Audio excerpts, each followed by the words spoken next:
All right. So welcome to another live stream for whoever is going to come in here next. Like if you care about, you know. So so all right, let's get this underway. So about Tolkien and Herbert, that you all know about how influential, say, Dune is now. That has researched, and with Tolkien, that his work has, both of them, no one ever thought that theirs works would ever translate to cinema.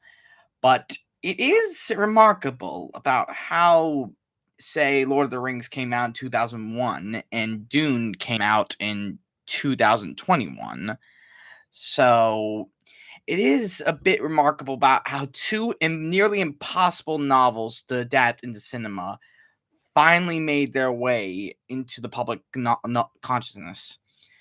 So, and it's interesting about how Dune influenced Star Wars, and then Star Wars influenced Lord of the Rings' success, because a lot of people compare Lord of the Rings to Star Wars. So it's very interesting about how Dune, in a way, made way for Star Wars, and then Star Wars made way for Lord of the Rings, and then Lord of the Rings made way for Dune again. And that is why Dune is at this very interesting time in it for the franchise, that this very interesting golden opportunity it has right now. And with how many franchises have we seen come and go, where they're all crap because they're all depending on your prior knowledge of it, and they will probably you have to wait forever for like more stuff to come out. Say with Lord of the Rings, with Rings of Power, you had to wait and wait for something like more lore to come out, and with Star Wars you had to wait. But Dune doesn't have that weakness of, say, boasting on the popularity of the original. It has the opportunity that it can get, with using all the popularity and success of the culture, how we're more appreciative of stuff like this, and releasing stuff like Dune Prophecy, like adding to lore without any of the emotional baggage. Like, it is absolutely an incredible opportunity for this franchise, with how they can expand the lore, with how they can put in details. Like, they don't have to go with the shit of Rings of Power, where we were dreading, or like we're excited for, say, oh great, the Silmarillion, the Second Age is going to be adapted, and then get disappointed. And like with so many other franchises, like Star Wars, or like with how they say, like, oh, Thrawn is going to be adapted, oh, it's another disappointment. But with Dune Prophecy, that is why there is no anticipation for this. There's no anticipation for Prophecy at all. It just came out, and that might say that that's a detriment, because Prophecy does not have any, no one will love it as much as like Thrawn, or like, so no one, it's that excitement does not exist. Precisely why that is the advantage that it has. It's not egging on your anticipation nor your excitement of your prior knowledge of it. It is either, if you read the books or not, it's an entirely new experience to watch Dune Prophecy. That either, if you read the book of Sisterhood of Dune, I have not. I've only read the first one so far, and that you would probably enjoy or point out the flaws of how it. But of course, all adaptations are fanfic, but that's not a bad thing, because it's better than corporate fics. Like, say, Jackson is fanfic, Prophecy is fanfic. You can appreciate the fanfic for what it is.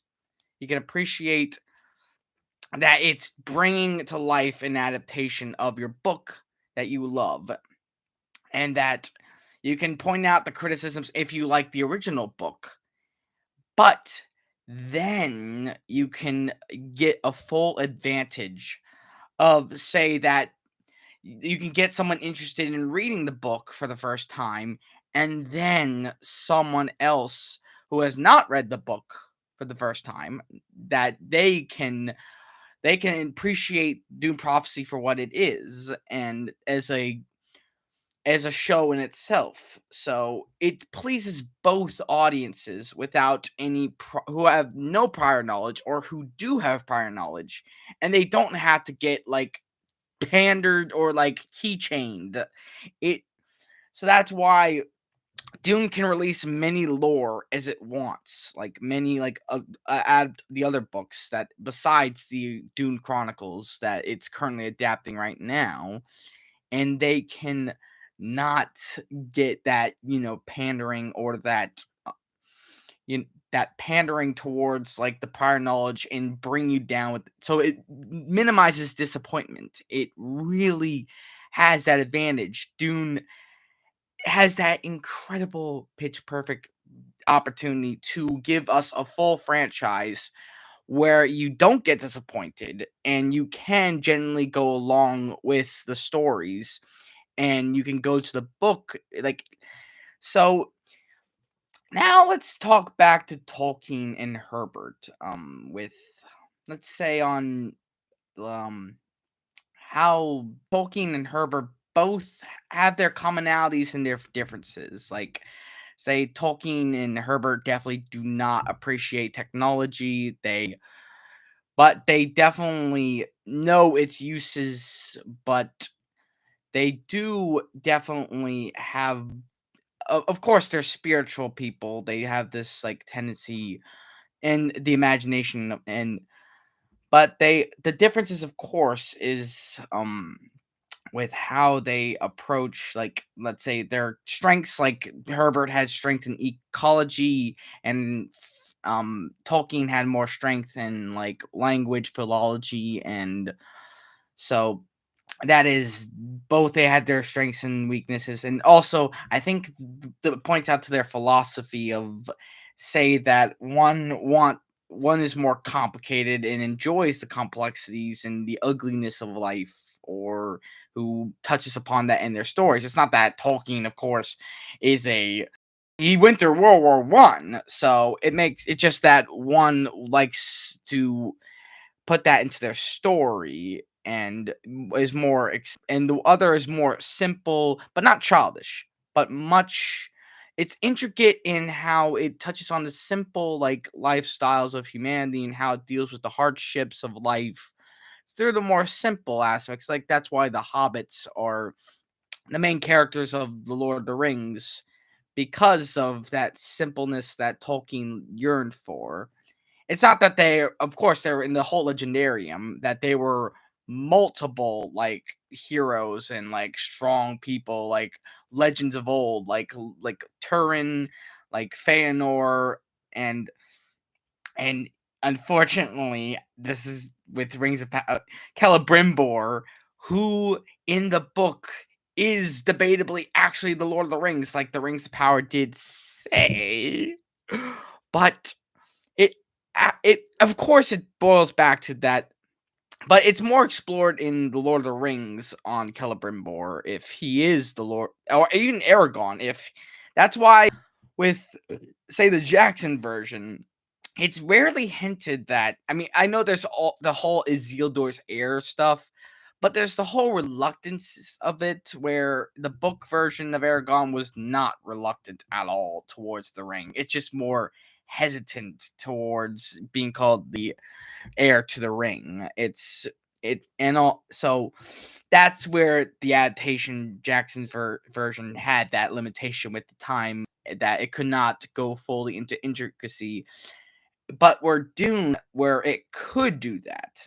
That's I mean, there was some bits in Dune where like they had to cut it for the sake of the story, like with the one time with there was a party in Dune and they had to cut it off when the Harkonnens attack. Like, why is everyone in these nice clothes and why not their armor? Well, they had to cut that out. There was a party before then, so it kind of feels out of place. That's kind of where Jackson has that appreciation, because his one had more stakes against it, which made it more genuine when he was making his adaptation. It was all for nothing. So they had to get every detail down without any mishaps, which the Dune the Dune the first Dune and some of the bit of Dune Part 2 don't have that adaptation. That's why there is that rawness to the original Jackson version that unfortunately the Dune adaptation has that Achilles heel that it doesn't have that rawness. Okay, despite the flaws of the Jackson version, I still say all of it is redeemed in the eyes of its appendices. Like it is an absolute because with everything they've done through the appendices of the Lord of the Rings trilogy, all the flaws, all the nitpicks I can make, all the book stuff that does not add up to the book, all the stuff, all the liberties, I forgive because of their dedication in the appendices that is 26 hours long, probably longer than the movie. You could watch it as your own movie. Yeah. So that is where unfortunately Dune doesn't have that level of dedication. It's not that the people working on it weren't dedicated, they were. It's just that it's not the same. It's unfortunately, yeah. It's maybe due to the fact that it is a bit more easier on the people making the film that they don't have to go all the way with it. So that is the Achilles heel for even if Dune has its advantage as a franchise to make better stories because it doesn't have to go by fans' expectations and disappointment. But it doesn't nearly have the dedication that where everything was on the line, everything was at stake, that everything could have gone wrong. That this was 3 films being made in the same time, that everything was going against it. So that made everyone more dedicated and everything more rich and intricate and more detailed, and they had to get it this right, else it's all for nothing. There could have been a universe where, say, Lord of the Rings could have been a complete flop.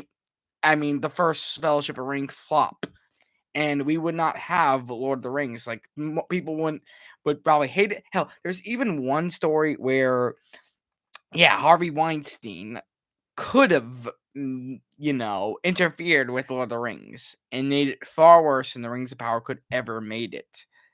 That's how bad it could have been. And we wouldn't be here today bitching and moaning about Rings of Power. So, yeah.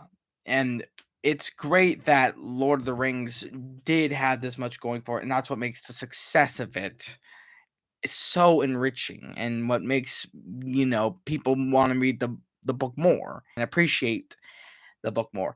And that is also where both Lord of the Rings and Dune had their advantage over other franchises, say as Star Wars, where they have movies only to go by. I mean, they have comics, they have novels, but they were at foremost movie franchises on at first only.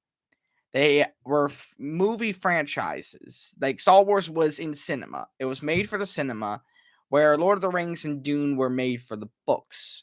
And it was adaptations. So it's and I there's the whole thing with Lord of the Rings where there's the whole notion, could it be remastered in 4K, and if people say that the branding with The Hobbit ruins Lord of the Rings with how the filters, like with the remasters, it does, and it does definitely not recapture what the original Lord of the Rings, and it would be nice if it could be remastered. But if you say that ruins the films, okay, then at least it doesn't ruin the books, because you can't possibly ruin the books, because that is the benefit of having a book first and a movie second. That you can just read the books and not get ruined by anything, because the books are set in stone. They are, because it's so niche that no one wants to ruin it, because you have that advantage where books are not as accessible as comics or movies, and they have that advantage of you appreciating the book, whereas the films, it's unfortunate that you have to associate say Rings of Power with Lord of the Rings, even though it is not Lord of the Rings. It is not anything like that. But at least we do have the Jackson films that we can still associate with the Lord of the Rings because it's the closest we get to see to Middle Earth. Same, but that's where Dune has the more advantage.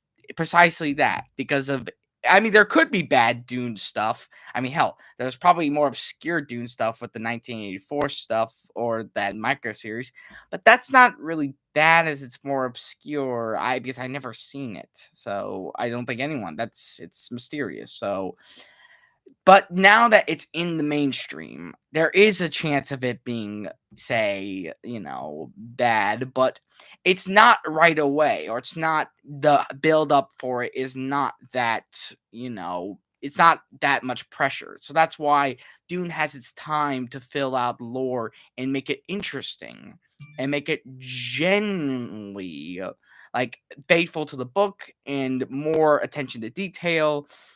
That is where Dune has its advantage over Lord of the Rings.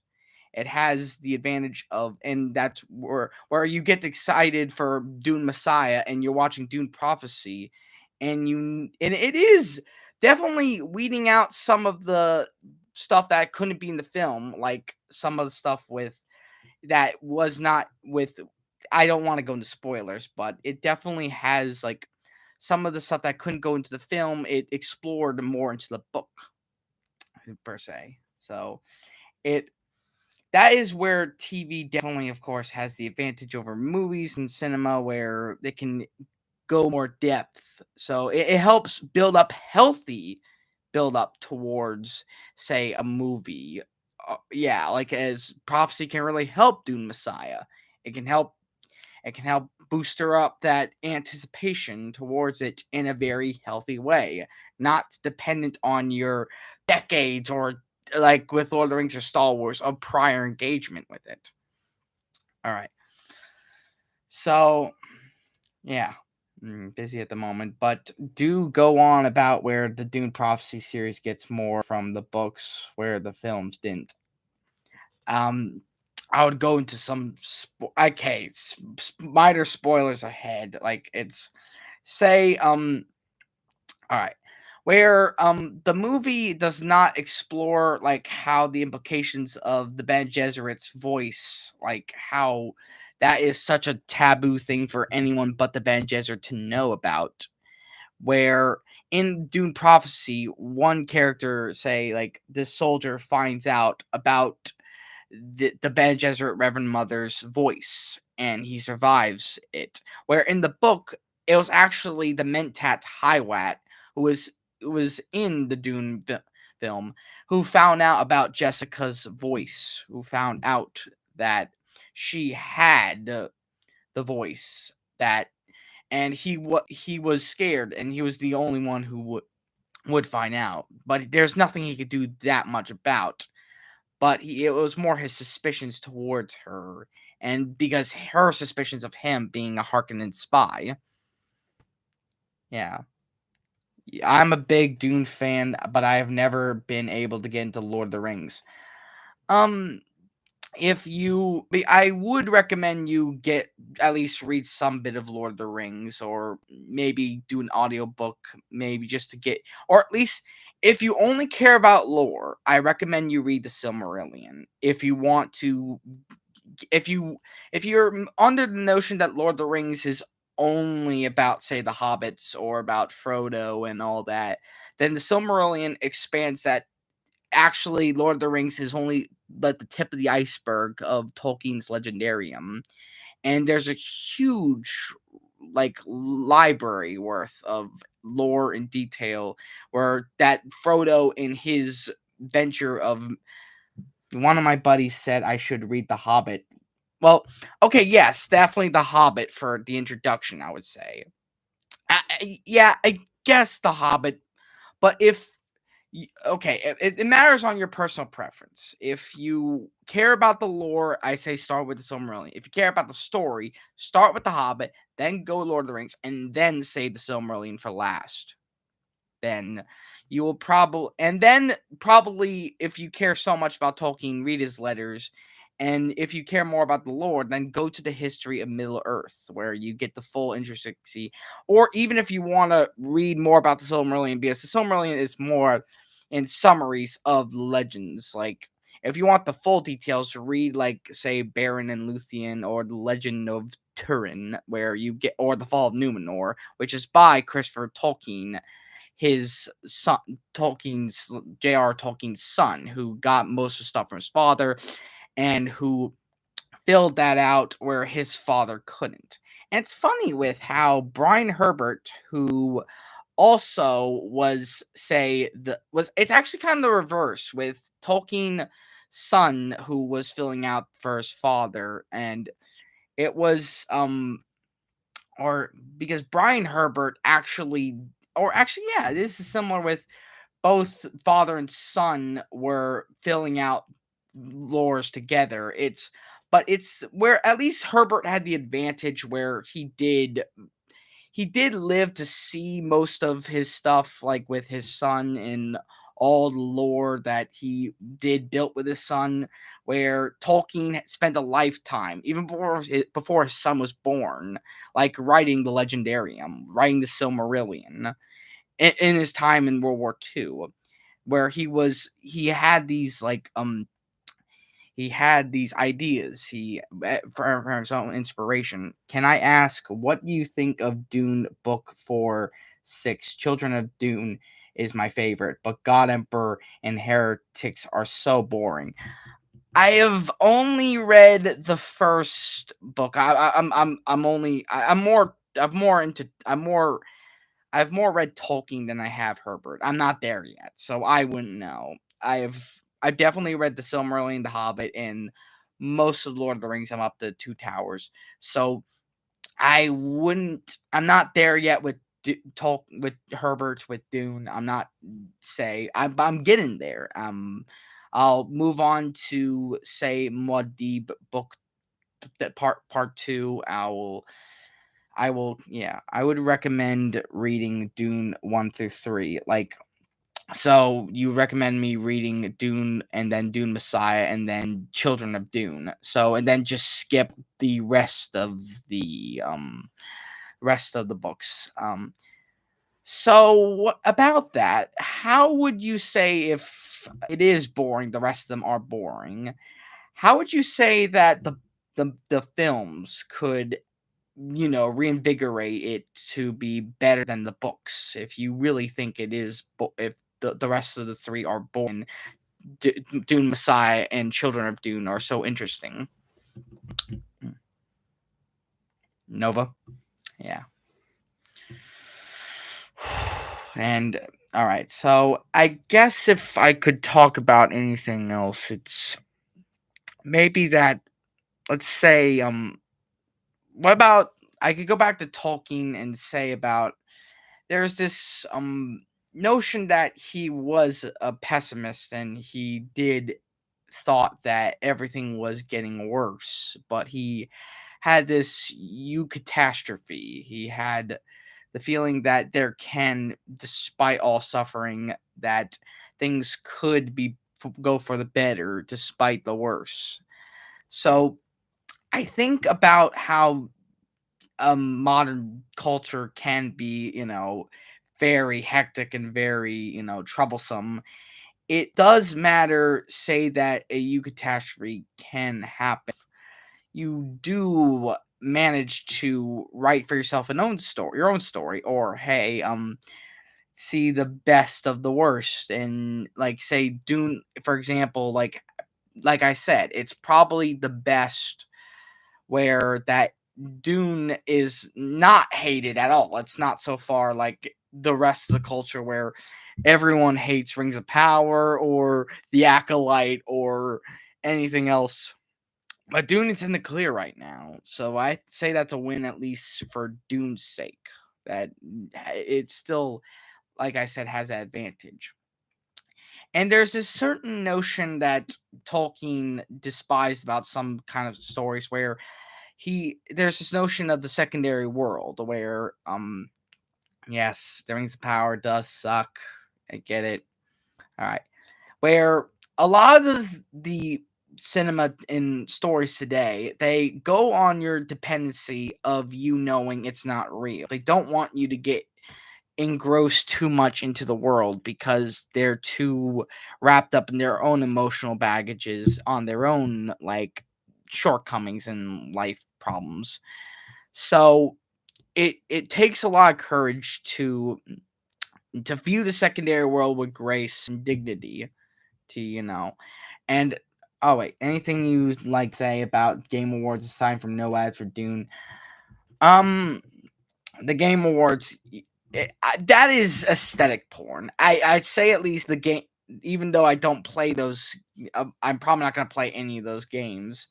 It's that they're very beautiful. They're very nice. It's just the problem is not I'm not engaged by a lot of the games there. It's that I mean I could. I'm busy on other stuff. So I'm not that big into the games right now because I'm more focused on other things. So that back to what I was saying about Tolkien. It's the matter of Tolkien even said about there's this spell when you're in the secondary world and when someone ruins the spell that you're aware of what is right in front of you and the spell is broken. Like the notion that the author really wants to hone down on what they view and they don't want you to be engaged and enthralled in the world, and that you're just stuck bored and you're acknowledging the illusion for what it is instead of being enthralled by the illusion. You're not being engaged, you're not, and I can name so much as far as my arm can reach on how much many culture of our culture today has that mentality on what their emotional baggage is about fiction instead of or storytelling or myths instead of actually engrossing into the myths instead of and saying, oh, this is just imaginary. Even like I can definitely see the ship pendencies of the Rings of Power. They say, oh, this is the imaginary world. It's just the imaginary. It's very tongue-in-cheek with how they approach mythological storytelling and how they say, oh, like even I think the one example I can say in the show is like with that moment where he said dwarves when the dwarves arrived to save Eregion, like dwarves, like that is showing how they don't take this seriously, that they only like care about it because you like it. It's not that they want to engross themselves. It's not like with Jackson where you could definitely see they've engrossed themselves into the world. They even Jackson himself and a team on board that they didn't want to put their emotional baggage into Tolkien because that's what even Tolkien himself tried not to do because he was so under the pressure of the world wars of Cold War paranoia and World War, yeah, that he knew how to tell a story and not to put his emotional baggage into it. That is what he called applicability, where it's not allegory, that he absolutely despised the nature of allegory, that he thinks it trivializes the feelings that you feel for the world and it makes you more thinking about, hey, that implies about things that are going on exactly how they are instead of how it could apply, and more it's how it is, how say that. But for Dune example, it uses allegory to a great extent, but it does, like with Tolkien, it knows how to engross you into the world. It knows how and use allegory in a great way. That's just also where the difference is. That it knows how to say that Dune could be example spice for oil and other things. That it could where so that or other things that are real, or but it knows how to do it where you're still engaged and engrossed into the world of fiction and into the visionary and fantastical world. But I think that's where Tolkien has even more of an advantage, where he cut the middleman and say that you on your own personal, like your personal life, where you don't want to think about those things because they're not actually, even if you hear about it, you don't actually go through those things. I think that's where Tolkien's applicability is more important, because it reminds you of what things going on now, because you've only experienced things for yourself instead of actually thinking about something you haven't experienced that you're not going through. And more Tolkien's applicability encourages you to think about what you're going through, because you yourself are the only one who knows that. So, and take Lord of the Rings for, like, say, applying to your own struggles, your own, instead of imagining that someone else's struggles that you just hear about. But it's not that Dune doesn't, it doesn't hammer home. It can be good for your imagination to imagine, like, say, allegories or other stuff, like, because it does give you some that empathy or imagination, that you say you're not in those experiences, but you can imagine what it's like for other people.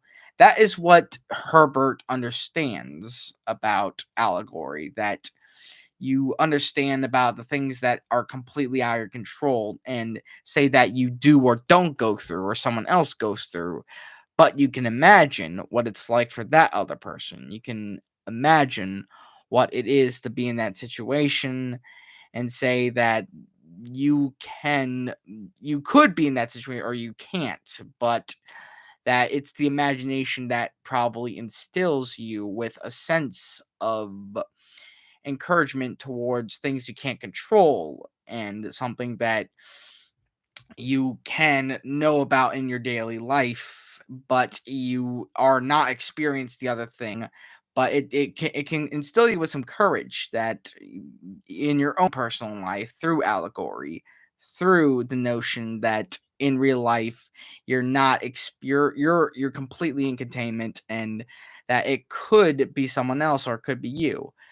But again, back to Tolkien, there is an appreciation for that. You sometimes just don't need to think about those things, and just experience your own story, your own, and apply that instead of allegory, instead of just pinning that always on reality, but through the fictional, imaginary, beautiful, fantastical lens of fiction. Just embellish yourself into the world. I think there's also this one quote from The Hobbit, that all stories deserve good embellishment. That sometimes exaggerating, or not taking things is so seriously, where you have to apply that to everything, and more just give yourself some leeway and apply that to your own life, then that can give you some imaginary, some visionary, some fantastical, like, sorry about some semblance of, say, that harm or grief. It can ease that. It can help you, deal with that anyway, because you can exaggerate, you can have this playfulness, instead of taking things seriously, as Dune encourages you to take things seriously. You can exaggerate, and it gives you that leeway, instead of, so, it, because you don't interact with seriousness every day. I mean, to the point where it's everything in your life. You can have this playfulness. You can have this gentleness to your own. And I think Lord of the Rings definitely has that sense to it, because that's what makes it so simple but beautiful. And what makes Tolkien's app. That's why Tolkien does not dare, go through the complexities of, politics, geopolitical stuff, or any of that. It only goes through more the simple matters, like, say, if you could apply it to, say, some philosophy like the Burkean or Aristotle, it wouldn't be exactly on the nose of those people. It would be in the sense of, say, you know what they mean, but you don't go by the people who say it or their experiences, but rather say the golden mean from Aristotle is to live life and flourish. Well, that's what the hobbits, and even what I even heard about what Jordan Peterson, who I feel like the mad like mentor, like the kooky mentor, but with some positives to him, but some negatives to him, who did misunderstood what the hobbits are meant for. He thought they were hippies. He thought, but he completely misunderstands that they're not. It's not about the politicalness. It's not about that. It's about that simple like it's simple like carefulness with life and with nature, and also with being caring about your community and about the world around you, that is more, say, institutions that are more to the everyday life that you. So it really does suck that Jordan Peterson misunderstands them as like hippies that the Dunedain have to protect, and that, but the Dunedain are, in a way, they care. They actually, I think they would be very fond of the hobbits, and they would be very fond ever since, especially with the fall of Arnor, that they would be very fond of, say, people who enjoy the little things. With I'm going into the weeds with the lore if you have not read the books. With Arnor, with the fall of it, which Jackson did not even explain that it's that Arnor does not exist in the Jackson version. It only exists in Tolkien's version. With the fall of Arnor, that it's great for the Dunedain to appreciate some people who still go on, even with the Dunedains, with everything they've gone with the fall of Arnor and Agmar taking over nearly most of the North, or attempting to try and go to Hobbiton. But the people who live in Hobbiton, who enjoy that simple life, even if they're oblivious to the world around them, it's a very comforting notion that they can still go on, and that in with their daily lives without knowing about the outside world, without being ignorant, with being, cheerful and witty. And that is what you say the hobbits, or but Tolkien envisioned for Hobbiton as a whole, like for the hobbits to represent that even if things are hectic out there, they're not hectic here. It's very nice. It should be cared for, and should be properly tended to. That's even why with the Lord of the Rings extended edition, with how Bilbo even went into explaining the life of the hobbits, how they trying to stay truthful to the source material, with the prologue, with, even though it does add more meat, but it does give you a sense that hobbits do are it definitely does not give the full, like, say, like, long-winded that I did, but it definitely, that's the point of what, say, Bilbo was doing, was, and what the point of even that scene can imply the hobbits would do. Yeah, that was exhausting. Yeah. All right.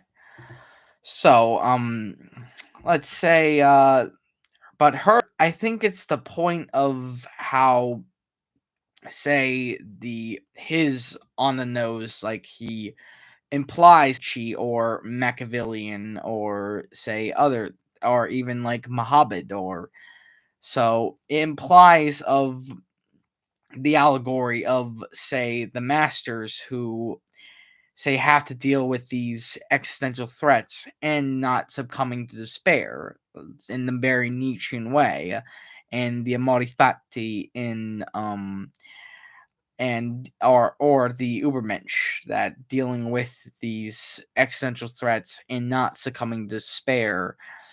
And so that's how how, and that there's a benefit with how on the nose like Herbert can be, because he understands how these philosophies can be implied, but he does it with his own philosophies.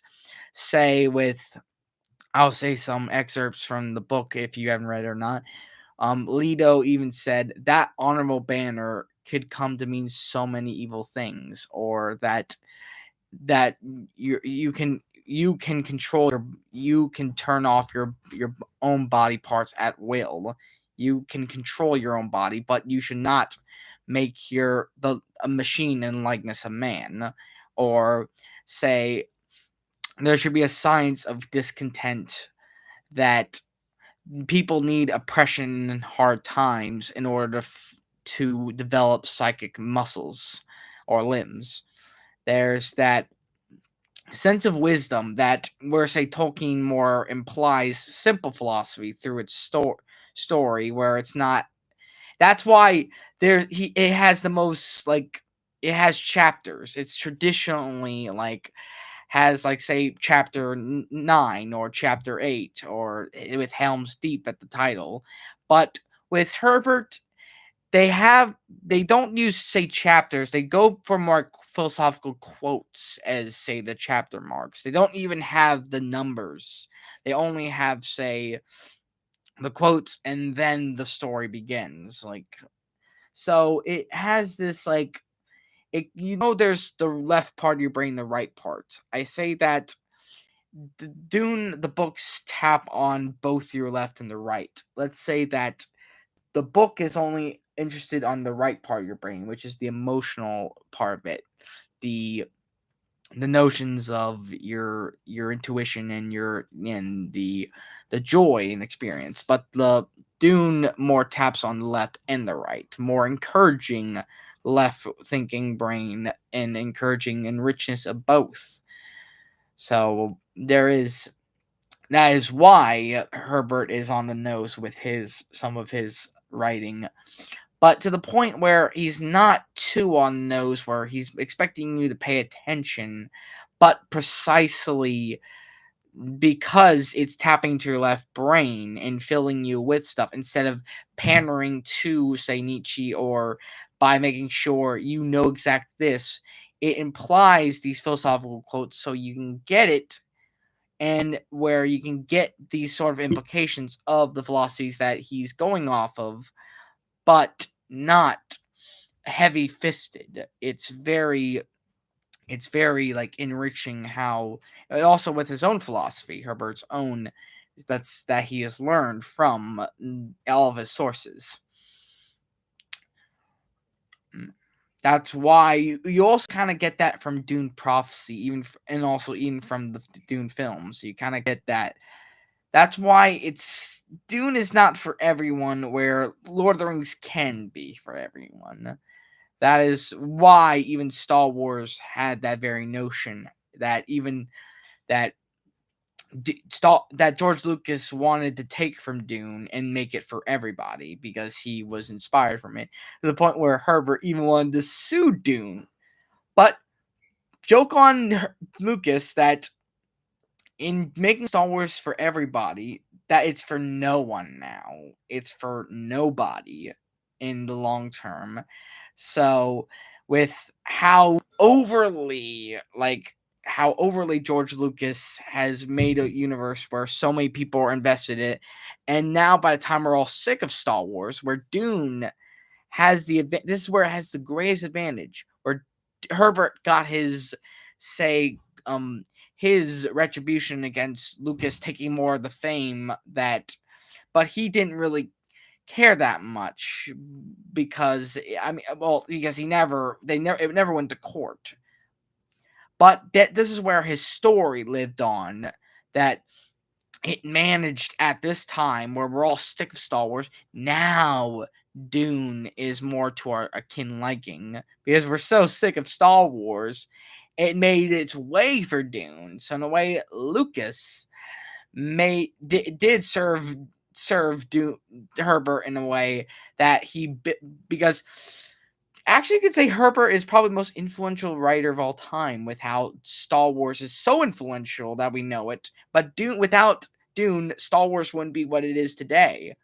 So it paved the way for Dune to come, and made way for a culture where it's more appreciative and accepting of Dune, and where it can now thrive and prosper. Funny world, huh? Yeah, funny world. Huh? Because yeah, if it weren't for Star Wars, then Dune probably would not be anywhere near as successful as today. Like, because Star Wars was seen as goofy, weird, and dumb by so many people of the culture of that time. But by the time it became successful, and sci-fi was a bankable, like profitable, like even cultural, like beyond cultural significant that Star Wars became, that is what made way for the culture today. So it took basically what Lucas, his influence on Kerr, for what Herbert is finally going to the pinnacle of what Lucas unintentionally made way for, if you get what I mean. Like, I would say in a very Nietzschean way, the slave morality made way for the master morality. Hi, Firecracker. Thanks.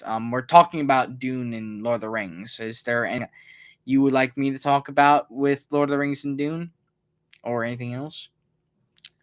I'm all ears. So, yeah, it is interesting about how Lucas made way for Star Wars. I mean, Dune. Yeah, Dune. Yeah, you never saw Dune, but yeah, that Lucas in a way made way for Dune. He made way because Star Wars was influenced heavily by Dune, but and even Herbert went to sue Lucas for one time, but he failed because it was so popular that no one would even care about Dune. Where he would, it's kind of like this scene from, it's kind of like with McDonald's. If you, it's the film The Founder, where like, McDonald's became so big, but the owners couldn't sue the guy who they hired because he took over and they were so little. It's kind of the same way with Dune, except the difference is Dune actually got its just desserts, where Dune actually became successful because of Star Wars, even though Star Wars at the time during 1977 to the 80s and 90s overshadowed Dune.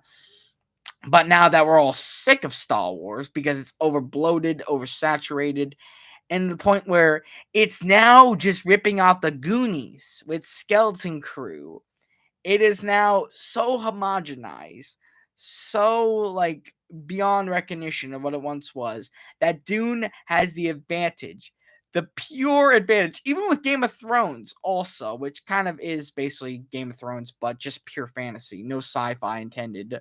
Like, with all these like cultural phenomenons like Star Wars and Game of Thrones, made way for Dune's success. It is incredible, but Dune in a way made the novel made way for all this because George was influenced by reading the novel Dune. And what there's spice in Star Wars. It's a drug also. It's just nowhere near like the force is like with how Dune is with spice, with spiritual sense. It's just a drug. It's in Star Wars. Nothing more, nothing less. But yeah, and there's so much more. Like, say that even like with Dune, like if you've not read the books, but you definitely, I will so go with like with Dune, with how Paul is like Anakin. It is, and how with even like we definitely seen in part two that Paul would with Shondi would have children.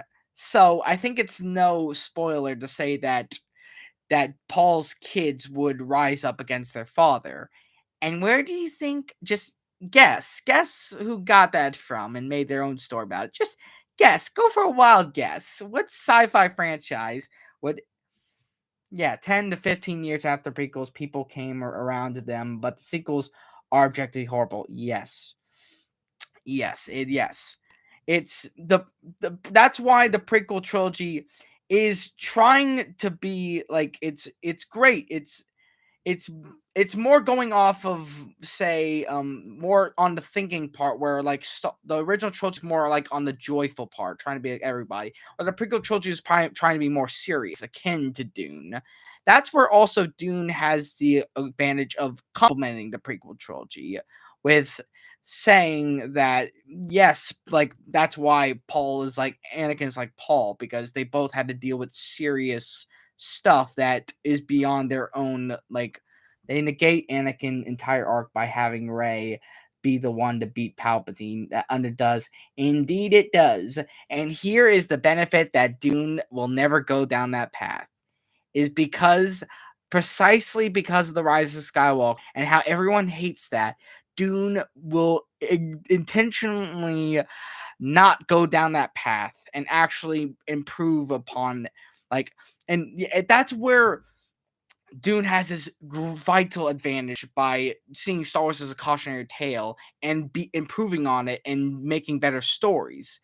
And it is such a shame that Star Wars had to be under Disney. Hell, also, keeping on the subject of this Disney trilogy, sequel trilogy, the guy who was as Poe Dameron, he was in Dune, and him being nude ass in front of a degenerate fat guy in a group of people is somehow more dignified. Him crunching on his tooth and injecting poison into the air, well nude and dead by the time, is somehow more dignified than saying somehow Palpatine returned and being in that farce of a movie and going like, I'm the spy. What? I knew it! Like, it is amazing how that he went from directly from the actor himself, went from Star Wars to Dune in a heartbeat. Hell, even kinda the guy who plays Gurney, um J- Josh Brolin, who was also Thanos, and now he was Gurney, who also was like Drax, was destroyed and humiliated by Thanos. But funny enough, Drax played the guy who did that to Gurney. So it's kind of the funny thing where the actors are now switching parts in different roles, where Josh Brolin and the actor who played Drax was is now the oppressor and the justful, like, retribution, like, heroic person, Josh Brolin Thanos, getting revenge on Drax for my Duke. It is funny about how the actors and how all this happened nearly at the same time, even with Marvel also now going into mediocrity and unrecognizability by Disney, the same people. And if I can go a little further, it's funny how Disney owns Star Wars and Marvel, and Warner Brothers owns both Dune and DC, which are the more serious counterparts, and takes himself more serious and also have more deeper stories. I mean, it's not that Marvel and Star Wars can't. It's just how fitting how one studio has these two sci-fi and comic or superheroes, where one's more family oriented while the other is more obviously taking himself much more seriously.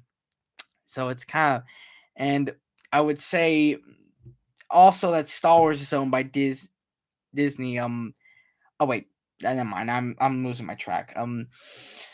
So about that's where that's again. I'll say about the prequel trilogy. It is befitting that Dune has the advantage where they don't have to piss off their fans and alienating them, and by saying the prequel trilogy is totally different from the original trilogy and not giving them 15 years before after the original trilogy to ghost them. There is some to the prequel hate, some justification, some.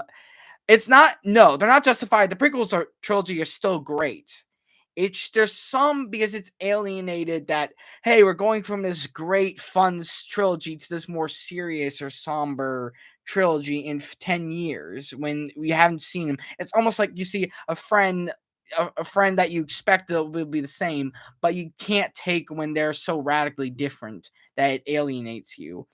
But I'm not saying this is a bad thing. I'm just saying that Dune has the advantage. It doesn't have to go through that because Dune doesn't have to take that long in order for more stuff to come out, and so the audience can manage their expectations, because that Lucas had to take that long and had to wait for the technology to advance. Dune does not have that disadvantage. The technology is enough for the story to be fully enriched. It has that advantage, everything going for it with Dune. So I think and I can come to the conclusion thoughts about what I originally with Tolkien and Dune and Herbert. So say that it's the matter of one's more appealing to everyone and one's more appealing to more some people. That's not necessarily a bad thing. It's just some has more a- an a- an advantage on one, and one has another. And clearly, we've seen from Dune and Lord of the Rings and Star Wars that one is more prospering, for lack of a better word, especially with what I've heard about Roar Hiram, that it is a girl boss, but at the same time, it is Japanese interpreted, like, probably great on the Japanese, but it's both at the same time, most likely, given that it's both dubbed and subbed. So there's two versions. Two. Or you have to. So that kind of makes it a bit more confusing which one's the more true aspect and which one you have to take from. But it is definitely better than Rings of Power. It's gonna be, no matter what, better than Rings of Power, because especially has that Japanese influence. But it's such a shame that if, say, Jackson is more on the side of, we'll say, the woke, that it's a shame that they would, have to infill it with, like, say, Rings of Power ish stuff. Yet I bet that Jackson still has a hard on for Tolkien. I don't think that's ever going to change. So I think that he's gonna have to have some very cognitive dissonance. Like, which one do I choose? I'm gonna have to go through both. I'm gonna have to go through both, and I'm got to please both ends of the stick. So I think that that's what War Hiram is gonna have, that semblance. Say the original Jackson, and of course the newer, like, hipper stuff. So, but it is definitely, I would say Rings of Power would be better if Jackson was involved. It would be slightly better if Jackson, because at least someone would care about the canon lore. And I think that's where my ultimate pin on this is, that Tolkien and Star Wars is berated by the modern interpretations, how both Star Wars and Lord of the Rings now have canonless stories because they're by idiots. They're by buffoons and mediocrities who don't care about the original stories. And that canon doesn't exist. It's ours. We can make what we wanted it. It's anything we want to be. It doesn't care. We don't care about it. But with Dune, I don't sense that weakness. That's what prophecy. I've seen 3 episodes, and so far, I do not sense that at all. I sense the very sincere dedication, even if it's not passionate, nearly as passionate as Jackson, but I sense the dedication, the potential, and that Messiah could possibly have the same way.